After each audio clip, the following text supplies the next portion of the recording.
the Democratic Party believes that their pathway to victory lies not in pure socialism, but in a democratic socialistic governmental policy combined with racial appeals, overtly racial appeals. Who better to push that than fresh face of the Democratic Congress, AOC? So Alexandra Ocasio-Cortez, for example, she did an interview with Spectrum News in New York, and she talked about the Green New Deal. This is the kind of intersectional socialism that Democrats are looking for.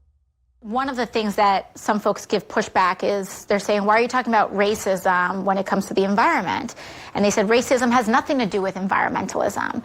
And my immediate retort is, look at Flint, look at Katrina, look at Hurricane Maria.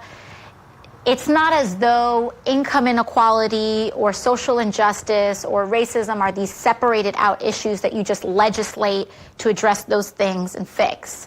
You can't pass a law to just end income inequality. You address it in every issue, every major systemic issue. Okay, so the basic appeal here is that socialism may not be all that appealing for minorities, but if you overtly appeal to minorities with socialism, then maybe you'll be okay. The Democratic Party wants to embrace this. They are into embracing this. This is the new coalition. One of the people who is pushing that idea is a center-left Democratic economist named Brad DeLong. He gave an interview to Vox in which DeLong argues, this is according to Greg Sargent at the Washington Post, that it's time for centrists like him to make peace with the left. The idea is that he has to make peace with the open socialists like AOC because they're going to be the winning coalition that allow the neoliberals to sort of drive the boat.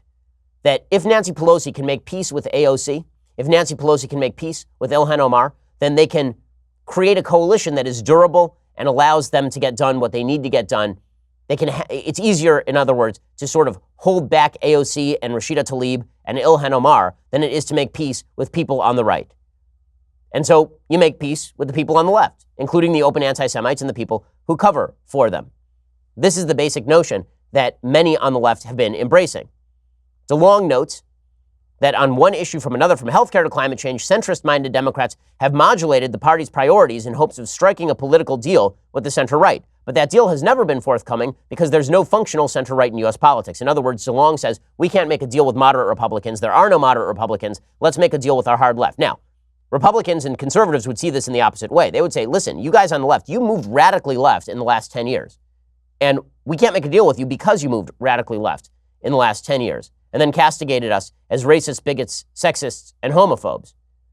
But according to the left, they now have to make, according to sort of the mainstream Democratic Party, easier for Nancy Pelosi to kowtow, to bow down, to bow the knee before AOC, than for Nancy Pelosi to create some sort of centrist coalition.